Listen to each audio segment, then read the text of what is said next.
You know what else is awesome, guys? The Karate Mm. Kid. And, Mm. there's been so much focus on Superman this week that I think a lot of people overlooked the fact that Sony dropped a trailer for the new Karate Kid movie called Karate Kid Legends. And this, like, I remember when I was a kid and like Karate Kid parts 1, 2, and 3.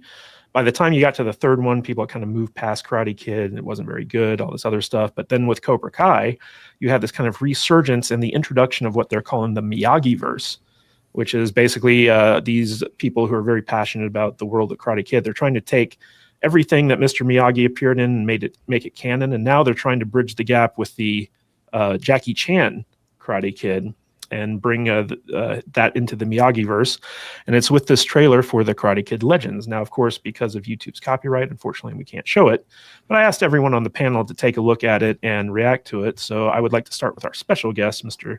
Gabe El Taib. Gabe, what did you think of the new Karate Kid trailer? It looked fine. Love Jackie Chan, and I saw a couple seasons of Cobra Kai and thought they were fun. I don't have Netflix anymore, but where's William Zabka? Where's Johnny Lawrence in this thing? That really bothers me. He's so funny, and he's the character I relate to the most in Cobra Kai. Like, he's my favorite character, and a good, a lot of comedic stuff with him and a lot of, I don't know, masculine father issues that are really fun in there. I don't like Daniel-san as much as him. And the fact that he's not in this, I think, is a mistake, unless he is in it and they just didn't show it in the trailer, which is highly doubtful. I don't know. That's how I felt. I just kept thinking, where is he? Where's Johnny Lawrence? That's all I thought of the trailer. So. Yeah, we don't get a whole lot of info from the trailer other than Jackie Chan, who's reprising his role from the Jaden Smith Karate Kid movie.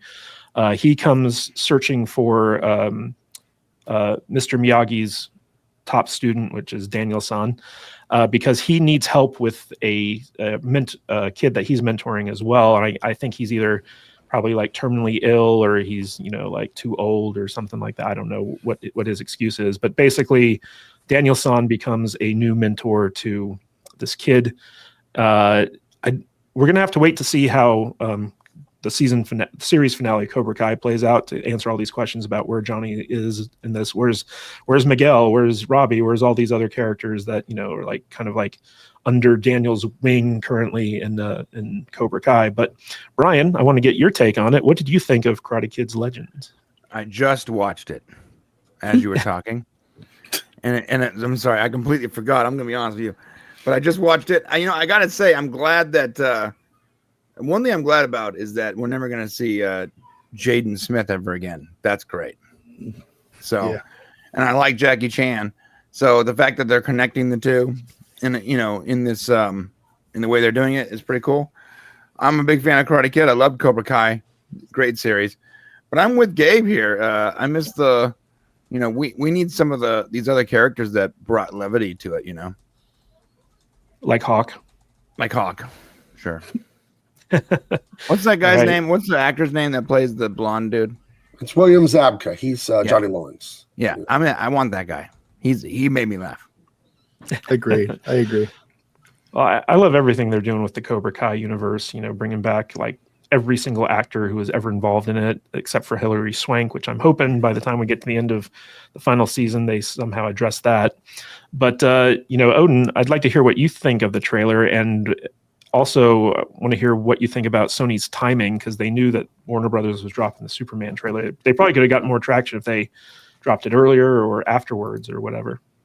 Yeah, I don't know exactly the thinking they had there, but also when it comes to dropping trailers themselves are not always going to be, going to guarantee ticket sales. And the fact this is like a first trailer does not mean that they don't have a chance in the future to have a second follow-up trailer that they could maybe do at a better time that could, actually motivate pre-sales when those actually go on sale. As far as the trailer itself goes, I remember I posted it as soon as I saw it on social media, and I mentioned like, wow, I'm actually very surprised by how much I like the trailer and how promising it looks. As someone who has, seen all the Karate Kid films, really enjoys them. Especially just how cheesy they get. I mean, you get to that third film especially, and there's a lot of people that just don't like it. I do. I love the cheesiness of it. I love what we talk about, like the villains. My favorite of that universe is probably Terry Silver, because the actor just plays that original character so just so insane. And so to see him come back in Cobra Kai was my favorite part, because he clearly has gotten a lot of training as an actor. So now he's actually like a really good actor doing a similar crazy performance. And so it's like a redemption arc almost, I feel, for that actor. Where it's like, I think a lot of people look at that role and think, oh man, that was a little bit too much. And I don't know if he's really, selling it well, but man, he came back Cobra Kai and did phenomenally with it. So having now bring in the Jackie Chan version, right, with his movie, I never saw it. I refused to watch it. It was not Karate Kid. I just could not, will myself to actually watch that, especially with it being like Will Smith's son, trying this anointing stuff. And I'm like, no, thank you. But I like Jackie Chan. Yeah, but I like Jackie Chan.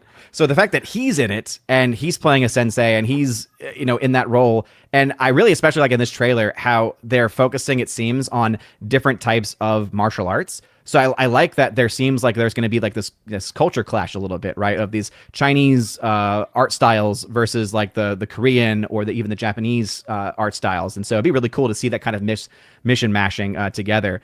And I'm also the same, though. I do wish Johnny Lawrence was in it. But I remember early on, there was, early thoughts were this was going to be completely disconnected from Cobra Kai. I think even the creators said, yeah, this is not going to be a follow-up to Cobra Kai. And some of us were scratching our heads like, well, why wouldn't you do that? But luckily, it does seem like there is, at least it's within the universe. So we have the potential for there maybe to be some cameos and I think that's probably how they would handle someone like a Johnny Lawrence, like coming in more as like a cameo appearance versus an actual dedicated role. But yeah, if they do what they did in this trailer even, I think it'll be enough for me, at least, to want to go and see it. Yeah, I did like the whole one tree, two branches metaphor in this. That kind of set the stage for it. Mr. Butters, what did you think of the trailer? It was fine. It was a fun trailer. I didn't have any issues with it in particular. I am not a huge Karate Kid fan, so I don't really care if Johnny Lawrence is in this movie or not. But I don't know. It just seems like a nice way to follow up the series, I guess. I thought Jackie Chan played Mr. Miyagi in that movie with Will Smith. Different character. It was different. It was So Han, right? Okay, because I never saw that movie either. I thought it was just a weird alternate universe movie. Yeah, I also thought he was Mr. Miyagi. Yeah, but I guess I'm wrong. So, but I never. I thought it was like a reboot. So I'm stoked that it's not a reboot. Well, I mean, at the time when the new Karate Kid came out, or the next Karate Kid, or whatever it's called, Cobra Kai hadn't been released yet, right? Right. Will Smith had just gotten the rights to the Karate Kid movie. He put his son Jaden in it. It took place in China, and Jackie Chan played someone other than Mr. Miyagi. Everyone thought he was going to be Mr. Miyagi, but he wasn't. Right. And so, I actually think that the Jaden Smith Karate Kid gets kind of a bad rap because it's not a bad movie. The first act is kind of boring, but once you get into the karate stuff, it actually kind of picks up. But yeah, Jaden Smith is just not a likable actor, I guess, even though he was a kid when he did it. Good actor? I mean, he's a Nepo baby, right? We can all agree on that. Now, what about friend of the show, Dean Cain? His father, Christopher Cain, directed the Hilary Swank next Karate Kid. Will that join the cinematic universe? Hilary Swank shows up as an evil dojo master. Well, I know that they're trying to connect that movie in particular to Cobra Kai. They've been trying to get Hilary Swank to come on just like every other legacy character, because that movie is part of the Miyagi-verse, because Pat Morita was in it. It's officially canon in the Cobra Kai universe. So I don't know if they're going to figure out a way to do that before the series finale, but I think this movie is something different. But now that the series is ending, they're going to try to launch a new movie franchise that kind of connects everything and continues it on and stuff like that. But I think it's different writers doing the movies than the TV show. Here's what I think. I think after watching the trailer and you see the kids' moves in this movie, I think he can kick everybody's ass in the dojo there in California. So, yeah, he's doing some Bruce Lee stuff there. It'll be interesting to see how that works too, because the trailer shows introducing, was it Ben Wong, I think. And so someone who's an unknown actor. So I'm happy in that they went for someone who clearly has martial arts skills. I think that's a really good choice, but it also means how much did you sacrifice acting chops? Cause they're going to be green, but the trailer, again, everything we saw from the trailer, he looks like he can handle the part. Well, I remember when they announced this movie, because it was a partnership between Jackie Chan and, I'm blanking on the guy's name who plays Daniel-san. Ralph Macchio. Ralph Macchio. Yeah, thank you. And they said that they were going to be doing an open casting call to try to find, the right kid for the role. And so that he'd have to be physical, he'd have to be able to do the fight scenes, but they also wanted him to be able to act. And so I think they went through like thousands of auditions before they settled on this guy. And this is like his debut movie. So he could be like one of those next gen action stars coming up the ranks. You just never know.